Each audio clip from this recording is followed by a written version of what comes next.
Salut à tous et bienvenue dans C'est Livres qui chantent, le magazine littéraire de CRTV News. Le développement, la diplomatie sportive et le partenariat franco-africain sont au menu du nouvel opus du professeur Emmanuel Wonyou, avec une insistance davantage sur ce qu'il appelle « Leçons d'Afrique », c'est le titre de l'ouvrage. Mais l'emphase sera mise, événement oblige, sur la diplomatie sportive, mais aussi sur le fait que l'Afrique doit aller vers plus de croissance de manière décomplexée et de manière fière. Professeur Emmanuel Wonyou, bienvenue dans Celle qui chante. Merci de m'avoir invité. Ah, c'est pas la première fois que vous passez dans cette émission. Je rappelle que vous avez souvent été notre invité pour parler d'Edem Kodio, mais bien avant ça pour parler de Macron l'Africain. Oui, ou alors le livre sur le développement, 50 ans de pensée sur le développement. Oui, oui, absolument, ok. Alors, ce livre-ci, on le situe comme un ouvrage intermédiaire avant un autre, plus grand encore, parce que j'ai l'impression qu'il est beaucoup plus une manière de résumer ce qui a été dit avant, mais de mise en emphase sur quelques-unes de vos préoccupations, sur les questions de l'heure. Non, j'ai voulu faire comme beaucoup de fois en ce moment. On est dans un monde où les gens aiment vulgariser la pensée. Je me suis dit que ce sont des textes inédits. Ce sont des leçons inaugurales prononcées dans une enceinte dédiée aux leçons inaugurales, à l'intention des universitaires et des étudiants. Et comme c'est des questions pointues, parce que quand on fait une leçon, on travaille plus que quand on fait un cours. On va vraiment, il s'agit de présenter au commun des mortels quelque chose qui a l'air d'être savant. Donc je me suis dit, il faut le rendre public. Avant que ça ne passe à l'oubli, avant que ça ne passe dans la récupération, parce que toutes ces idées qu'on lance, les gens prennent des notes et les reprennent. Moi, ça fait depuis 2015 que je parle de diplomatie sportive quand j'étais au ministère des Sports. Et aujourd'hui, c'est plus que jamais une réalité. C'est pour cela que je me suis dit de mettre tous ces textes-là ensemble. Une conférence que j'ai faite à Libreville sur Emmanuel Macron, et une leçon inaugurale faite à l'IRIC sur le développement. J'avais choisi cette année-là, en match de faire la leçon inaugurale lors du cinquantenaire. Et je l'ai faite sur le développement perçu comme une malédiction, le choix de l'extraversion, le choix que l'Afrique a fait de compter sur les autres pour son développement. J'ai essayé de piloguer là-dessus. Voilà, en fait, j'ai mis tous ces textes-là ensemble pour en faire un ouvrage. Leçon d'Afrique, c'est juste dire que c'est une pensée africaine qui parle de l'Afrique, mais qui voit le monde à partir du prisme africain. À partir du prisme africain. Alors, on va peut-être voir un événement qui marque l'actualité, c'est le mondial, Qatari, et vous nous avez apporté un ouvrage ici de Christian Quesno, Qatar, les secrets d'une influence planétaire en 100 questions. Là, ça nous permet d'ouvrir l'entretien par la diplomatie sportive, par un exemple, celui qui s'offre au monde, le positionnement, la mise en visibilité du Qatar à partir du football. Est-ce que on doit dire que le Qatar a voulu se faire montrer au monde par le foot? Oui, on parle de diplomatie sportive, on parle de soft power, on parle de cette diplomatie d'influence, ce sont des mots qui se ressemblent plus ou moins. Et je pense que le modèle par excellence de cette diplomatie sportive aujourd'hui, c'est le Qatar. Voilà un pays de moins de 300, on dit qu'ils sont environ 300 000 Qataris, même s'ils sont environ 2 millions, dont beaucoup d'étrangers. C'est un des pays au monde où il y a plus d'étrangers que de nationaux. Voilà un pays qui est gâté par la nature. Voilà un pays qui est gâté par la nature, qui est un pays gazier. Donc il y a du gaz, c'est un pays riche. Et il a choisi depuis 2008 de bâtir un programme. Ils ont appelé ça Qatar National Vision 2030. Ça veut dire qu'il se projetait à l'époque en 2008 sur 2030 en voulant être dans le monde une nation sportive d'envergure et une nation culturelle d'envergure. Ils ont choisi les deux leviers du soft power, la culture et le sport. Et je pense qu'avant 2030, puisque nous sommes en 2022, ils ont atteint leur but, puisque il n'y a pas aujourd'hui un grand événement sportif dans le monde qui ne porte la griffe du Qatar. Ils sont dans le cyclisme, ils sont dans les courses hippiques, ils sont dans le sport automobile, ils ont des clubs comme Paris Saint-Germain, ils sont dans les médias. En fait, voilà un pays qui, à l'instar de l'Inde ou de la Corée du Sud, a projeté une émergence sur quelques années, mais ils ont choisi particulièrement de se projeter dans le domaine sportif et culturel et en engrangeant des dividendes économiques et commerciales. Alors, voilà un peu le fond. Alors pour comprendre comment ça se passe et voir un peu comment le Cameroun devrait en profiter, puisque il a été à plusieurs mondiaux et plusieurs éditions du mondial. Alors, définissons un peu les termes, mais ça a été fait ici dans cet ouvrage, les mots-clés. On parle de soft power, davantage aussi quand il s'agit de culture et de sport. Qu'est-ce à dire? Non, il s'agit simplement de la puissance douce, pour le dire en termes plus simples. J'ai fait des définitions effectivement en allant chercher chez les auteurs comme Joseph Nye, mais je ne veux pas revenir aux définitions savantes. Il s'agit juste d'utiliser sa puissance douce, la persuasion. Ça peut être par la culture ou par le sport, qui sont les deux éléments les plus importants. Et inonder le monde et impacter le monde, avoir un message à dire au monde. Je crois que le Qatar a un message à dire au monde, c'est pour ça qu'ils se sont beaucoup investis dans ce domaine. Je montre dans l'ouvrage, en dehors de la définition, pour montrer qu'en fait c'est une puissance de persuasion, d'influence. Nous sommes aujourd'hui dans une onde de diplomatie d'influence. Il s'agit de faire vendre sa vision du monde. Le Qatar a une vision du monde. Puisque quand vous voyez par exemple l'ouvrage que vous venez de citer, 100 questions sur le Qatar, qui vient de sortir en France il y a un mois, c'est un ouvrage qui permet de voir que le Qatar, à travers le sport et la culture, est aussi présent partout. Quand on voit le sport, puisqu'on parle du sport, Bein Sport est une chaîne de télévision créée uniquement pour le sport, qui est une concurrente de Canal+, que nous connaissons plus ici. Donc, c'est un pays qui a une vision pour 2030, et je pense qu'avant 2030, et puis obtenir la Coupe du Monde. Vous savez, toutes les polémiques qu'il y a autour. Mais je pense que cette polémique ressemble un peu aux mêmes polémiques qu'on a eues sur la Chine, lorsque la Chine a obtenu les Jeux Olympiques de Beijing. En fait, les pays occidentaux ne supportent pas de voir ces pays dits émergents arriver au devant de la scène, presque par surprise, mais alors que un travail a été fait sur la longue durée, un travail pensé, structuré par des instruments structurés très intéressants. Par exemple, quand je vois le Qatar, il n'y a pas que le Qatar, il y a la France, il y a le Brésil. J'ai cité beaucoup de cas de diplomatie sportive. Le Brésil, c'est la France, par exemple, c'est parce qu'elle a échoué plusieurs fois à obtenir des Jeux Olympiques. Elle a fini par les obtenir. Elles auront lieu en 2024 en France. Ils ont créé une institution qui s'occupe du sport. Ils ont même nommé un ambassadeur pour le sport. Donc son travail, c'est de valoriser le sport, de mettre en cohérence tout ce que la France peut produire sur le sport et d'aller chercher les grands événements sportifs pour son pays. Aujourd'hui, la France organise la Coupe du Monde de rugby, etc. Donc, parce qu'il y a une structure qui existe, qui est censée capter tout ce qu'il y a. En fait, les pays ont compris qu'à côté de hard power, la puissance économique, industrielle, géostratégique, il y a aussi le soft power, la culture, le sport et d'autres éléments. Alors, est-ce que cette mise en visibilité, cette quête de l'influence, cette présentation en mondovision se fait tout seul? Est-ce que ce n'est pas le fait d'une politique globale? Est-ce qu'on ne se prépare pas avant de se montrer? Parce qu'il peut y avoir peut-être, si on ne montre qu'une partie de soi, alors qu'on n'est pas prêt à accueillir toute la convoitise du monde, c'est difficile. Quand vous disiez, si on reste seulement sur le Qatar, vous voyez que c'est une préparation depuis 2008. Ce que l'on voit aujourd'hui, c'est depuis 2008 que dans sa vision, il y a un texte qui existe, la vision, comme on a fait notre vision ici pour l'émergence en 2035. Leur vision, c'est pour 2030. Mais ils ont mis l'accent sur deux leviers et ils ont encouragé leurs hommes d'affaires, puisqu'ils ont beaucoup d'argent. C'est quand même un endroit où il y a des fonds souverains. C'est un pays très riche qui finance maintenant beaucoup de choses. Ils se sont dit, nous, on va impacter dans le domaine culturel, dans le domaine sportif. Et je crois que les résultats sont là de même.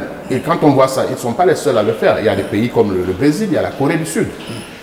La France même, j'ai lu un ouvrage sur la classe de l'influence française. La France veut aujourd'hui mettre l'accent sur tout ce qui, dans le domaine culturel, apporte une visibilité à la France. Sa littérature, sa cuisine, sa mode. Ce sont des choses, il faut que chacun utilise les atouts que le génie lui a donnés pour en faire un élément de visibilité dans un monde qui est dominé par les médias. Et dans un monde où on prévoit la guerre économique. Oui, la guerre économique, elle est là. Elle est là parce que lorsque les pays occidentaux font toute une cabale pour dire aux gens de ne pas aller à la Coupe du Monde au Qatar, on comprend très bien. Ça ressemble exactement à ce qui s'est passé pour la Chine. La Chine s'est fermée au monde pendant longtemps et puis elle a décidé de s'ouvrir et elle a fait les Jeux de Beijing.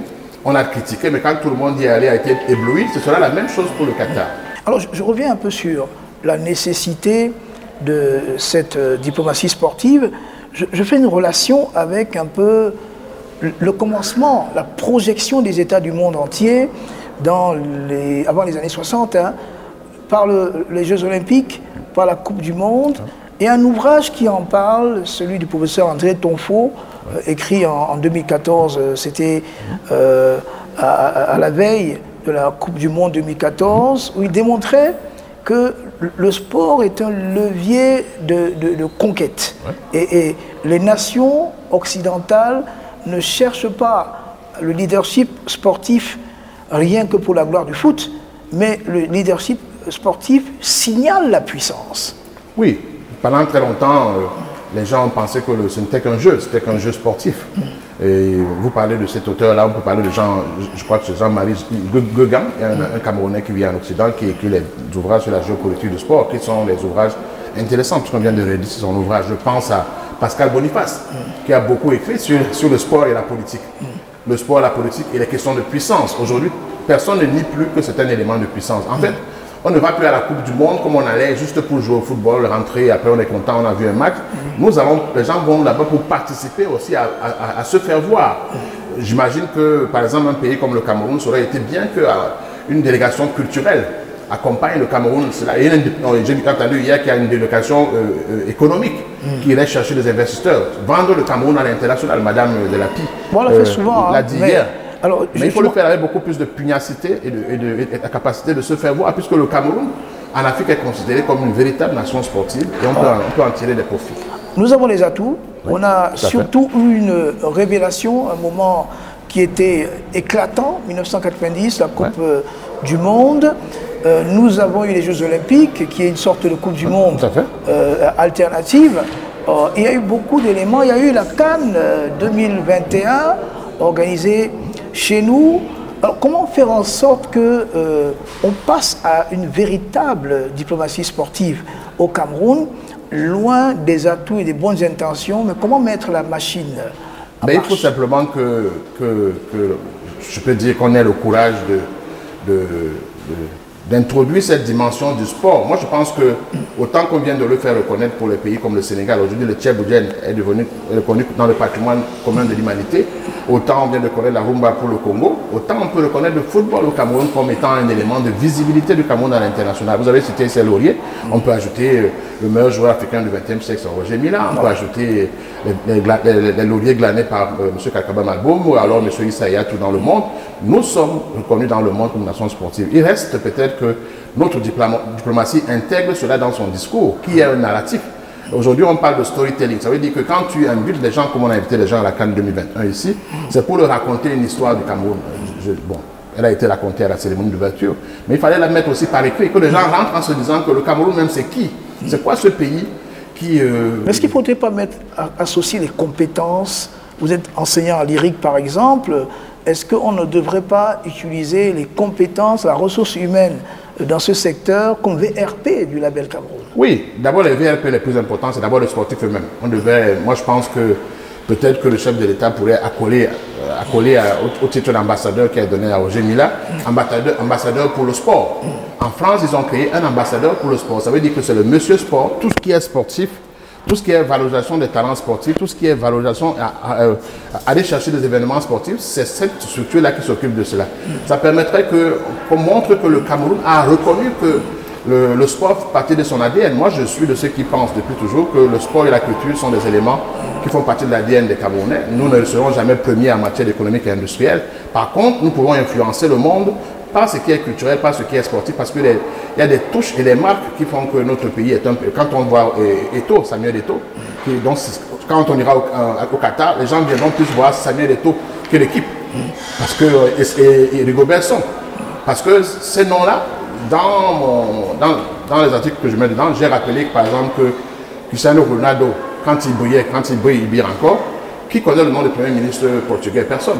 Par contre, on connaît le pays Portugal par ce joueur-là. Donc, il faut que la diplomatie camerounaise s'empare de cette question, l'intègre dans sa diplomatie. Il n'y a pas de honte à mettre un monsieur sport dans les ambassades, comme on met monsieur culture, un monsieur commerce, un monsieur économie dans les ambassades, puisque un pays comme la Corée du Sud l'a fait. La Corée du Sud a un monsieur qui vend la culture, le soft power coréen dans les ambassades aujourd'hui. Mais il va se poser un problème. Une fois qu'on a brillé, est-on prêt ici? Comment faire en sorte que la diplomatie sportive camerounaise soit une machine qui soit accompagnée par des compétences prêtes et parées pour? C'est une question de mise en cohérence, c'est une question de structure à créer, parce que quand on voit, que ce soit l'Amérique, que j'ai cité un exemple, C'est une structure, c'est sous Madame Hillary Clinton qu'on a créé une structure dédiée au sport comme élément de visibilité internationale. Quand on voit le Brésil, quand on voit la Corée, quand on voit même la Russie, donc ce sont des pays qui ont pensé qu'il faut utiliser le sport. Le sport est aujourd'hui un élément politique, et politique, géopolitique, géostratégique. Donc le Cameroun peut, après les victoires, et même en fait mettre les victoires en cohérence. Quelqu'un disait hier dans une émission que pourquoi quand les gens sont venus ici, on n'a pas montré la salle de coupe. Il faut qu'on explique un peu le cheminement du Cameroun. Moi, quand j'étais au ministère des Sports, je me souviens que l'Afrique du Sud est venue ici. Un ministre est venu ici pour savoir quel est le secret des victoires du Cameroun. On lui a fait visiter l'INJS et tout le reste. Non, on devait avoir un parcours fléché. Fléché.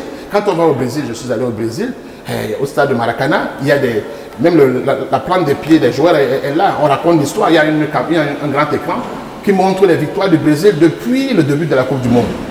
Ça montre, ça fait vibrer les gens. On se dit que quand j'entre au Cameroun, j'entre dans un pays de sport. Je me souviens, à la veille de la CAN, on était dans une émission à la CRTV scène de presse où on disait qu'on est à un mois de la CAN, on ne sent pas l'effervescence. En fait, il faut que les pouvoirs publics s'en servent. Le chef de l'État montre le chemin. Je crois que le chef de l'État, depuis 82, et je le montre dans mon article, a eu un discours sur le sport. Il a eu des gestes pour le sport. Il a fait beaucoup de gestes pour le sport. Mais ce n'est pas un chef de ça, il trace les lignes d'horizon, ce n'est pas à lui de mettre en musique tout cela en bas et mettre en cohérence. Le problème, c'est de mettre en cohérence. Parce qu'un pays comme le Qatar nous montre qu'en misant sur le sport et la culture, ça a joué un rôle fondamental pour son économie, pour son commerce, pour sa visibilité. Puisqu'aujourd'hui, vous regardez ce livre-là, vous voyez que le Qatar est présent partout, est en train de racheter les choses en France, en Angleterre. C'est un pays qui a une vision et qui est passé par le sport. C'est un pays qui n'était pas un pays de sport, mais ils ont misé sur cela. Le Cameroun, par contre, est un pays de sport. Donc, nous avons tous les atouts. Maintenant, c'est à nous de les valoriser. C'est un peu ça mon plaidoyer, en fait. Ok, l'autre sujet, c'est Emmanuel Macron, justement. Vous êtes intéressé à son discours de Ouagadougou jusqu'à ses derniers faits, notamment sur la politique France-Afrique, avec une problématique entre rupture et continuité. Essayons de faire comme dans le journalisme que je pratique. On essaye d'inverser, bien sûr, on va faire la pyramide. Pour prendre l'actualité, les dernières actualités. Il était au Cameroun et on a senti une frilosité ou alors une préoccupation française face à la compétition, la concurrence partenariale, vous l'écrivez bien. La France secouée par la présence russe et la présence turque. Alors, est-ce que, à l'aune de cette problématique, on peut dire que la question de la rupture ou la continuité est tranchée? Non, quand je parle de continuité et de rupture, c'est une conférence que j'ai faite à Libreville qui a été très médiatisée dans ce pays-là, après la réélection du président Macron. Donc, je essayais de voir s'il va aller vers la rupture ou la continuité. Dans le cas dont vous parlez, effectivement, il y a une concurrence étrangère. La France, pendant longtemps, a régné seule. Aujourd'hui, elle partage ce territoire africain avec la Russie, la Turquie et tous ces pays qui sont présents sur notre sol. On a vu que, on a l'impression qu'elle ne s'est pas encore bien adaptée. C'est normal quand on a été longtemps en position de monopole. Lorsque la concurrence arrive, on a un petit moment de flottement. Mais la France commence à comprendre qu'il faut qu'elle s'adapte à cette nouvelle concurrence qui ne va pas s'arrêter. L'Afrique est devenue un continent attractif. Donc les gens ne font qu'arriver. Il n'y a qu'à voir le nombre de sommets sur l'Afrique qui se passent. Turquie, Afrique, Japon, Afrique, Corée, Afrique. Chacun s'intéresse à l'Afrique.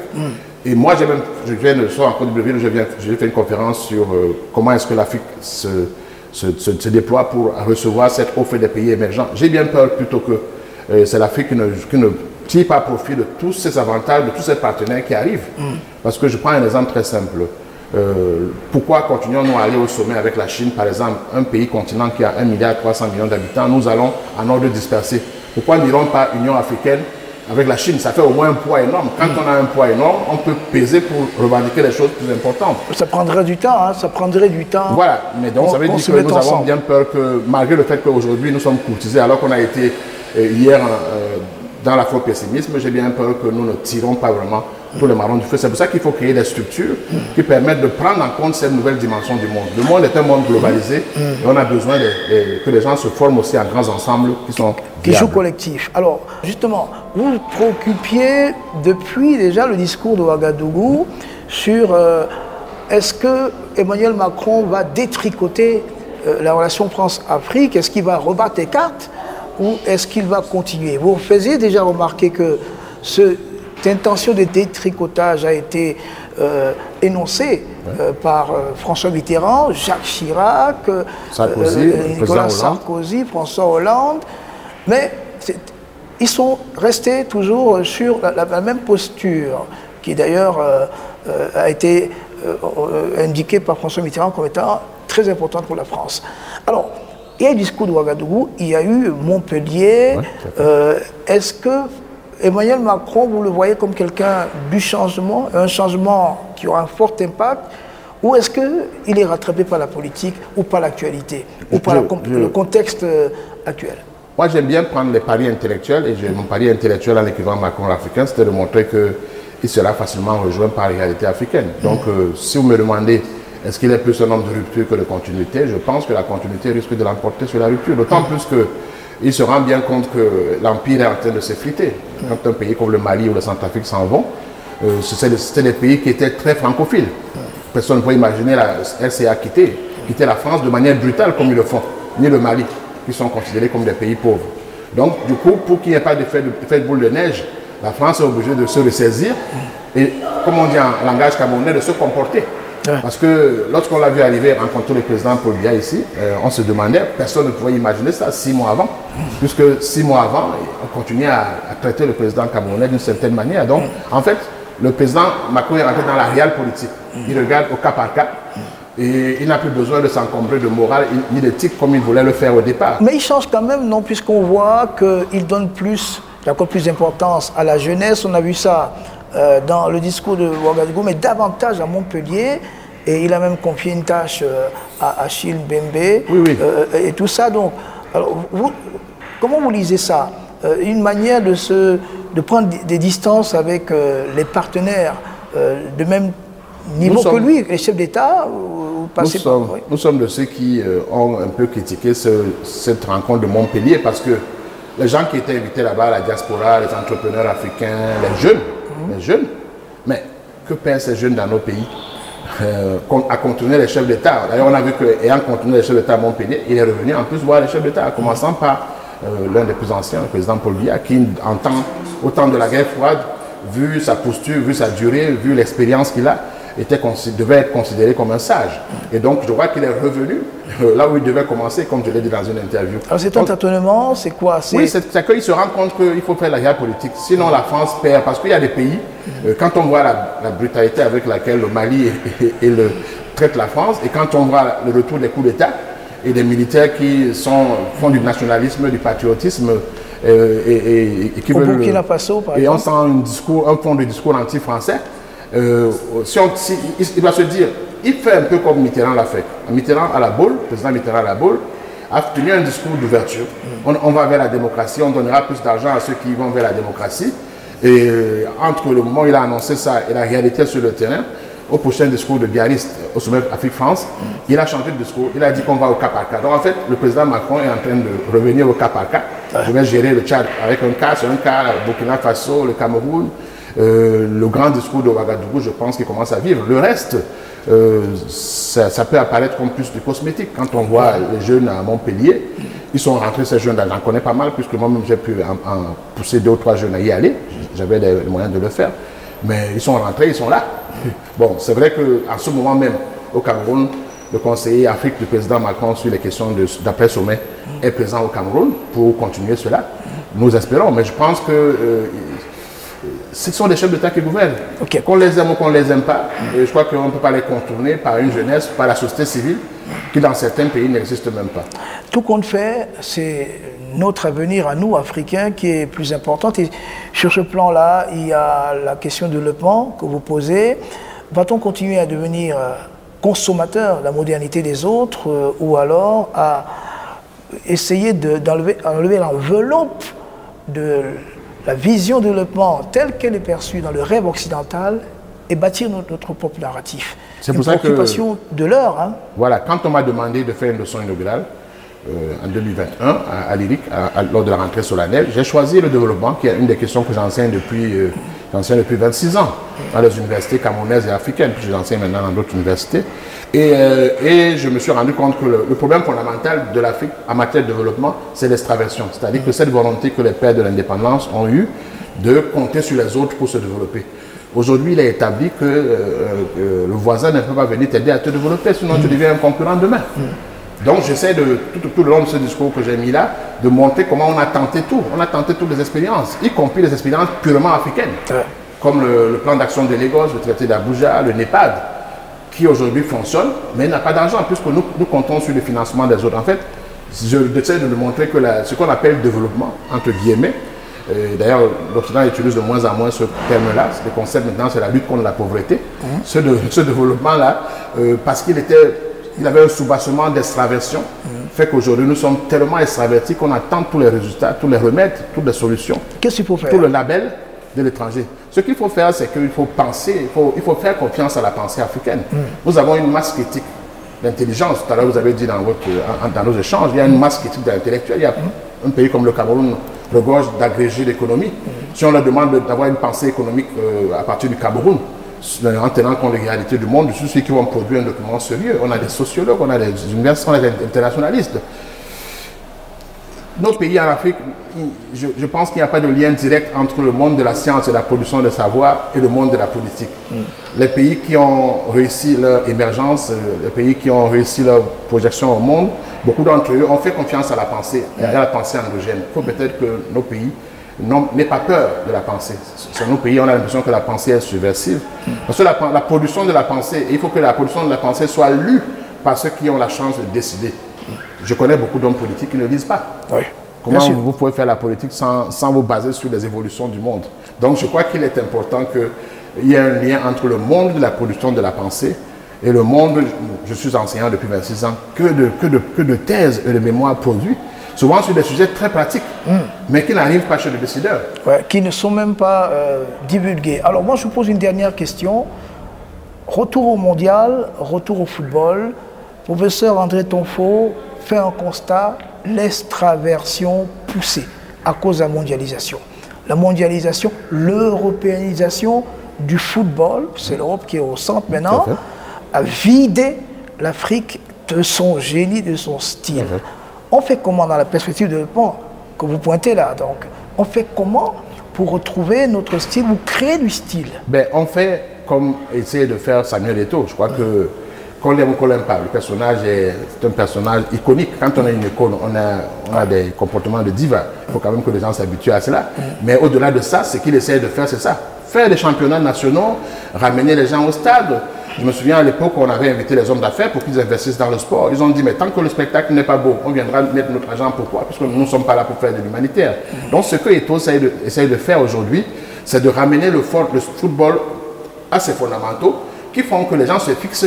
Nous aimerons aussi revoir les équipes comme le Canon, le Tonnerre, où les gens restaient sur place. Ou d'autres nouvelles équipes. Il y avait souvent un seul joueur qui venait de l'étranger à l'époque pour venir jouer à l'équipe nationale. Aujourd'hui, la quasi-majorité des joueurs viennent de l'étranger, souvent dans les pays impossibles. Donc c'est pour dire que si on les fixe sur place, s'il y a un championnat qui tient, s'il y a des ballons d'or comme on les donne, si on les récompense sur place, si on crée des clubs comme TP Mazembe et autres clubs du Maghreb qui sont reconnus sur le plan africain, on y met les moyens, les gens ont des salaires. Je crois que les gens vont se fixer sur place, puisque je connais des joueurs qui vont à l'aventure jusqu'à l'Équateur. Ils vont dans les pays impossibles pour pouvoir réussir parce qu'ils veulent gagner plus. Je pense qu'on peut se fixer. Cette problématique sur le sport dont vous parlez, elle est la même partout.